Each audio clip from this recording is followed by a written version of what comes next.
ദുരന്തം മഹാഭയങ്കരം, നാടും വീടും വിറകൊള്ളുന്ന കാലം തെറ്റെത്തിയ മഹാമാരി, പ്രളയമായും ഉരുൾപൊട്ടലായും ഒരു ദേശത്തെ ഒന്നാകെ വിറപ്പിച്ച ഈ അവസരത്തിൽ ദുരന്തത്തിന്റെ തീച്ചൂളിലേക്ക് എറിയപ്പെട്ട എത്ര ജന്മങ്ങൾ.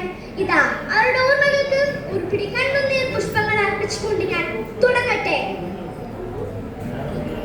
അല്ല ഞാൻ തക്കുളമ്പോ മാറ്റിന്റെ പേരില്ലാന്ന് മോളോട് പറഞ്ഞോ?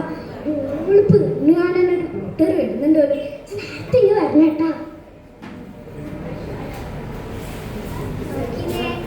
പറഞ്ഞാലാ ഈ പെരുമാറ്റത്ത് ആര് പണിക്കിറങ്ങാനാ നിങ്ങളിപ്പോ പറയുന്നേ? സ്കൂളോ കണ്ടില്ലേ? നമ്മുടെ സ്കൂൾ മുറ്റത്ത് വരുത്തി കണ്ട സൈക്കൂല മനസ്സിലല്ലത്. ചെന്ന് നോക്കിക്ക പോടാ ഹിമാറെ. ഇന്നലെ നാട്ടിലേക്ക് പോയത് മയ്യത്തെ കാണാൻ പോയതാ. 2 ദിവസം പറഞ്ഞേ ആസിത്ത നിങ്ങളുടെ കെട്ടിയാണ് ഇത്രമാത്രം കഥ പറഞ്ഞോണ്ടിരിക്കുന്നേ. എന്തൊരല്ല പിന്നെ മഴയോ നമുക്ക് എല്ലാവർക്കും അല്ല കാത്തക്ക. ആ കൂട്ടുമാല ഉരുൾപൊട്ടിയത് ഓർക്കുമ്പോഴേ എനിക്ക് പേടിയാവുന്നു. ഇതുപോലെ തരണം ഉണ്ടാവാണ്ടിരിക്കണ്ട റബ്ബേ. ഈ മണ്ണിനെ കൊണ്ട് തോറ്റി പെരുമായത്തോടെ ഒരു വണ്ടി ഓടിച്ചതല്ലേ അത് മൊത്തം പണിയും ജലദോഷം. എനിക്ക് ആസ്പത്രി പോയി കിടക്കാനാ ബേണ്ടേച്ചാലി പോയിക്കാം. നേരെ മോന്തിയാണ് വിട്ടുപോ. നാരായണേട്ടാ പഞ്ചസാര എനിക്ക് വീട്ടിൽ പോണം. കാരണം അവിടെ ഇങ്ങനെ സ്വറ പറഞ്ഞോണ്ടിരിക്കുക. വെറും മഴ വരുന്നുണ്ട്. ചെക്കൻ പറഞ്ഞത് ശരിയാ ദാമോദര. വെള്ളം കീറി കയറി പാലം പെരുത്തി മണ്ണ് എനിക്കെന്തോ ഒരു മണ വ്യത്യാസം ഉണ്ടതുപോലെ. മേലെ ഒരു പൊട്ടനും ചുറ്റലൊക്കെ കേൾക്കുന്നുണ്ട്. എല്ലാരും ഇവിടുന്ന് മാറിക്കോ, അതാണല്ലേ. ഐശു നിനക്ക് കിടക്കാനായില്ല? നട്ടപ്പാതിരിക്ക് ഒരു TV കാണല്ലേ?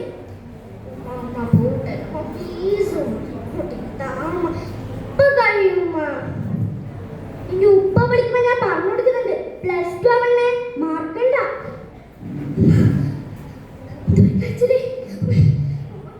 കുലുക്കുന്നുണ്ടല്ലോ, എനിക്ക് പേടിയാവുന്നത്. ഓടിക്കോ, ഓടി രക്ഷപ്പെട്ടോ. ഉരുൾപൊട്ടലേ, എല്ലാവരും ഓടി രക്ഷപ്പെട്ടോ. പോയിക്കോ, ഓടിക്കോടി.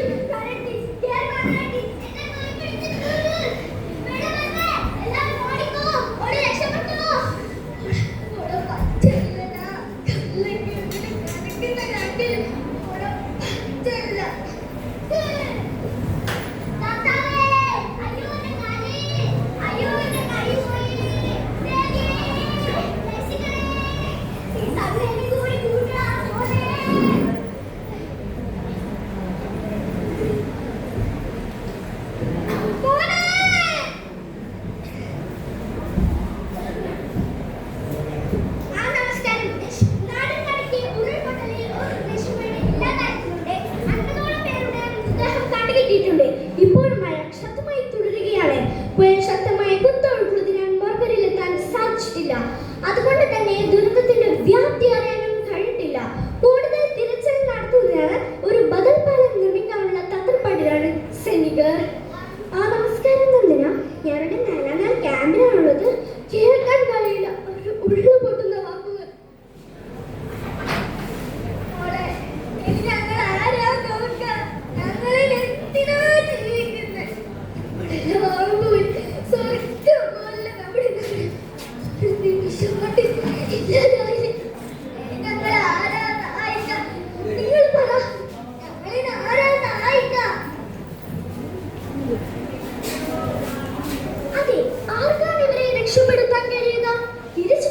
ജീവിതം തിരിച്ചു സൃഷ്ടിക്കാൻ നമുക്കും നമ്മുടെ നാടും നമുക്കെല്ലാം